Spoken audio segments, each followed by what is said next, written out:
पाकिस्तान में मौसमियाती तब्दीलियाँ और उसके बारे में तैयारियाँ क्या हैं। मॉनसून आ चुका है, ग्लेशियर पिघलना शुरू हो गए हैं और एनडीएमए और पाकिस्तान मेट्रोलॉजिकल डिपार्टमेंट के मुताबिक 27 जून से 3 जुलाई तक गिलगित बल्तिस्तान, खैबर पख्तूनख्वा और आज़ाद कश्मीर में फ्लैश फ्लड और लैंड स्लाइडिंग का अलर्ट जारी कर दिया गया है, क्योंकि ग्लेशियर लेक आउटबर्स्ट फ्लड आने का बहुत खतरा है। ग्लॉफ जिसको कहते हैं, कल ही दियामीर में थौर वादी में क्लाउड बर्स्ट ने तबाही फैलाई और पुलिस के मुताबिक दर्जनों खानदान बेघर हो गए। कई मकानात, सैकड़ों मवेशी, ज़रई ज़मीन, बागात, सड़कें, पुल, गाड़ियाँ, बिजली और पानी का निज़ाम सब तबाह हो गया है।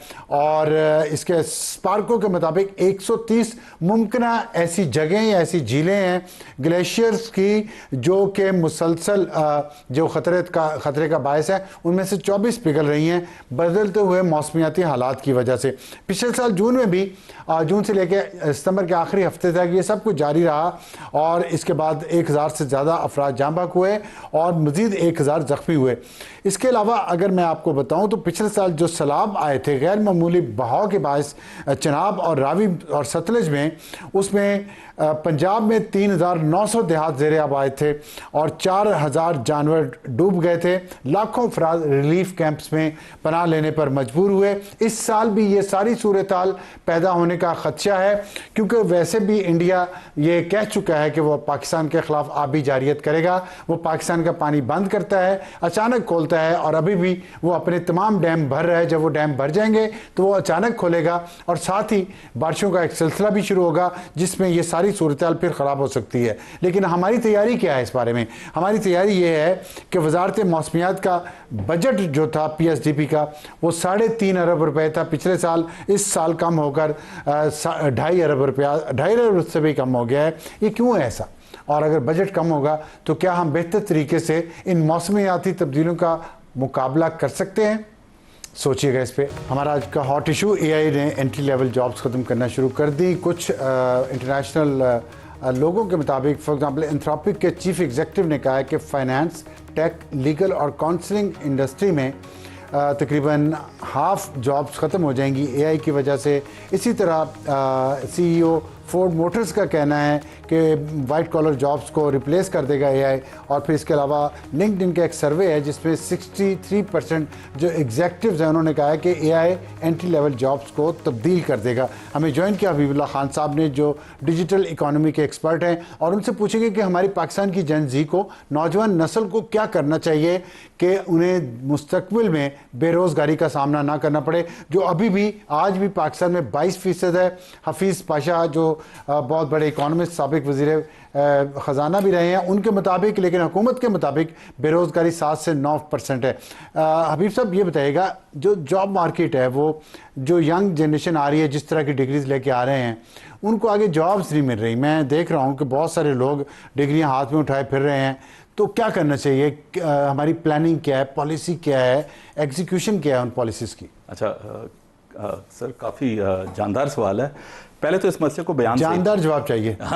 इस मसले को बयान सही तरह से कर लें कि आप समझें कि करियर एक सीढ़ी की तरह ना, आप चढ़ गए, फिर आप रंग क्लाइम करते रहते हैं, चढ़ते रहते हैं सीढ़ी और चलते रहते हैं। तो ऐसा नहीं है कि सीढ़ी नीचे से कट गई है और 2-3 है, ये कि 2 सीढ़ियाँ बन गई हैं।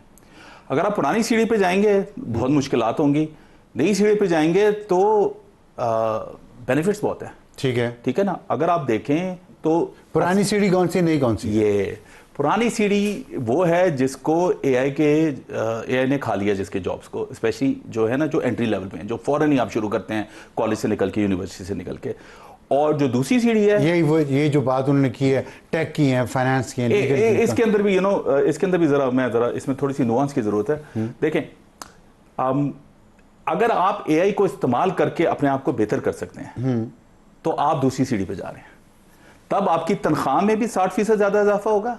ठीक है? और अगर आप फ्रीलांसर हैं, अपवर्क जैसी जगह पे जहां हजारों पाकिस्तानी फ्रीलांसर्स जिन प्लेटफॉर्म पे हैं, वो भी कोई 50%, 45 से 50% ज्यादा कमा सकते हैं। मतलब आप पुरानी सीढ़ी पे भी आपको एआई इस्तेमाल करनी पड़ेगी। बिल्कुल करनी पड़ेगी और करनी चाहिए। हाँ, लेकिन इसके अंदर भी जरा दर्जात है। ठीक है जी? ओके। अच्छा, अब एआई कई जगहों पे नहीं जा सकती या उसको टाइम लगेगा जाने में। तो सबसे पहले हम तो ये सोचेंगे वो जगह कौन सी हैं, ताकि हम बच्चों को अभी से ना उसकी ट्रेनिंग करना शुरू कर दें, या जिसको कहीं नौकरी मिले वो सोच समझ के करे। अगर एक बंदा उसके पास 3 नौकरियां हैं, उसको उसमें से एक चूज करनी है, तो वो कौन सी चूज करे और क्यों, इसके ऊपर जरा बात करते हैं। देखें, एआई जो है ना, जहां जहां रेगुलेशन ज्यादा होती है ना, वहां वहां इनोवेशन कम होती है, वहां वहां एआई का इस्तेमाल भी कम होता है। तो कोई there is no easy way to say this, government के जॉब्स अच्छे, ठीक है जी, गवर्नमेंट में इतनी रेगुलेशन, इतनी ओवरसाइट होती है कि वहां एआई के टूल्स का घुसना जरा मुश्किल है, ठीक है जी। दूसरा ये कि बैंक्स में बहुत कंप्लायंस होती है, बहुत रेगुलेशन होती है। उसके बाद टेलीकॉम, और उसके बाद ये हॉस्पिटल वगैरह, हेल्थ केयर जो होगी, राइट। तो इन एरियाज में ना एआई को जरा टाइम लगेगा घुसने में। जहां जहां रेगुलेशन ज्यादा है वो कर। अच्छा, उसके अलावा जिन जॉब्स में रेगुलेशन होती है, फॉर एग्जांपल फाइनेंस और अकाउंटिंग, ये बड़े सॉलिड जॉब्स हैं, ठीक है जी। सिविल इंजीनियरिंग हो गई, उसमें आपको सर्टिफिकेशन करनी पड़ती हैं, बिल्डिंग्स को देखना पड़ता है, सब कुछ करना पड़ता है ना, इसकी पूरी वो एक लाइन बनी हुई है। इलेक्ट्रिकल इंजीनियरिंग बहुत अच्छी चीज़ है। मैं एक आपसे सवाल पूछता हूँ। हमारी जो सोशल साइंसेज में जिन बच्चे बच्चियों ने ग्रेजुएशन की है, मीडिया है, बीबीए है, या इस तरह की चीज़ें, मास्टर्स किसी ने कर लिया पॉलिटिकल साइंस में या किसी और में, ये अब क्या करें जॉब मार्केट में, कैसे जाएं? और अगर इन्होंने जाना है तो एआई के साथ ये कोई कोर्सेज करें, कोई डिग्रियाँ करें, क्या करें, ये बताएं। इस वक्त आप अगर आप वालिदैन हैं और आप कह रहे हैं कि मैंने अपने बच्चे को, अब ये जो नई दुनिया आ गई है इसमें मैं चाहता हूं कि वो सही रहे, आप उसके लिए सिर्फ एक चीज कर सकते हैं। आपने उसको एक लैपटॉप लेके देना है, आपने उसको एक स्टेबल इंटरनेट कनेक्शन लेके देना है, और आपने उसको पेड सब्सक्रिप्शन लेके देनी है किसी एआई टूल की जो $20 वाली होती है, ठीक है। और वो समझदार निकला और आपके पास आप कर सकते हैं तो $200 वाली, लेकिन $20 के ऊपर बात करते हैं, ठीक है जी। ये आप करके दे देना है और उसे कहें कि हर हफ्ते तूने हर काम के लिए इस्तेमाल करना है। हर काम से मुराद हर जो भी आप काम कर रहे हैं, चाहे होमवर्क कर रहे हैं, चाहे आप रिसर्च कर रहे हैं, चाहे आपको बॉस ने कोई काम दिया वो कर रहे हैं, ठीक है जी। आपने इस चीज को इस्तेमाल करना है, ठीक है जी। ये सबसे ग्राउंड लेवल का एक फाउंडेशनल ब्लॉक है, ये करना है। उसके बाद आप इन इंडस्ट्री में चले जाएं जिनकी मैं बात कर रहा हूं। एक ही तो हमने बात कर दी कि जहां रेगुलेशन ज्यादा है, उसमें एक और भी बड़ी जबरदस्त चीज है कि जहां जहां भी आपके अंदर कोई सिस्टम्स आ जाए ना, और या पहले उसके बाद जहां ट्रस्ट की जरूरत है, तो ट्रस्ट एआई रिप्लेस नहीं कर सकती।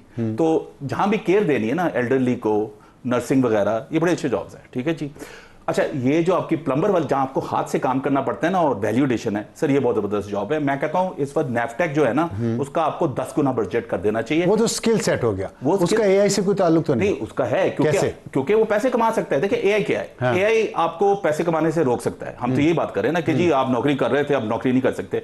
जो बंदा प्लम्बर है, जिसको एसी ठीक करना आता है, वो फिर भी पैसे कमा लेगा ना, और बाहर जाके कमाएगा, ठीक है जी। तो ये बड़े अच्छे जॉब्स हैं, इनके ऊपर तवज्जो देनी चाहिए। अच्छा, और एक चीज ये भी होती है सेल्स। अब आप देखें कि मैं और आप जहां भी जाएंगे, हम तो एक सैलरी लेते हैं ना, तो हम तो एक कॉस्ट है। जो धंधा लेके आता है वो बंदा कौन है? जो सेल करके आता है। अच्छा, सेलिंग की कोई डिग्री नहीं है, लेकिन जो बंदा है जो तेज बोलता है, जो लोगों को परसुएड कर सकता है, ये वाले जॉब्स हमेशा इंपॉर्टेंट रहेंगे, क्योंकि जितनी बड़ी डील होगी ना, उतना ये उसमें कम होगा। अगर आपने किसी को कंप्यूटर या सर्वर बेची या स्टोरेज बेची है $3 मिलियन की, तो वो तो एआई नहीं बेचेगा ना, वो आप जैसे कोई बंदा जाएगा 6-7 मरतबा मिलेगा, प्रेजेंटेशन नहीं। तो आपका मतलब ये है कि एआई के बावजूद जॉब्स मार्केट रहेगी। मैं समझ गया। मेरा क्वेश्चन, मैं दूसरी सीढ़ी की बात कर रहा हूँ। हाँ, उसमें सेल्स भी है, उसमें केयर वाले जॉब्स भी हैं जो हेल्थ केयर से रिलेटेड है, उसमें रेगुलेशन वाले। नई सीढ़ी की बात करें, पुरानी की? नई की बात करें। नई में। अच्छा, केयर भी है। केयर भी है ना। देखिए लीजिए, अगर आप आप ओल्ड हैं या आपको लॉन्ग टर्म डायबिटीज है या कोई इस तरह की चीजें, और इस तरह के जो डॉक्टर वगैरह हैं, ये तो रहेंगे। तो आपके ख्याल में नई जनरेशन को किन फील्ड की तरफ ज्यादा फोकस करना चाहिए? उनके वालिदैन को भी बताएं, लेकिन आजकल तो डायरेक्ट उन्हें बता दें तो अच्छा है, वो खुद ही वो मैंने वो अर्ज किया ना कि सर देखें, इस वक्त टेक से रिलेटेड जो भी फील्ड्स हैं, इसके अंदर भी जरा मैं 2 दर्जे हैं। अगर आप कंप्यूटर साइंस में अच्छे नहीं है ना, तो ना करें। मैं सच्ची बात बता रहा हूं, ठीक है। क्योंकि जो टॉप 25% है, जो ऊपर के 25% हैं, वो बच जाएंगे। जो नीचे 75% है ना, वो उड़ जाएंगे, ठीक है जी। क्योंकि जो बेसिक कोडिंग है ना, जो आप करते हैं, जो आप बेसिक जाके हम गुरुवत बेचते थे कि $30 का इंजीनियर हमसे ले लो, ठीक है ना, वो टाइम जाने लगा है।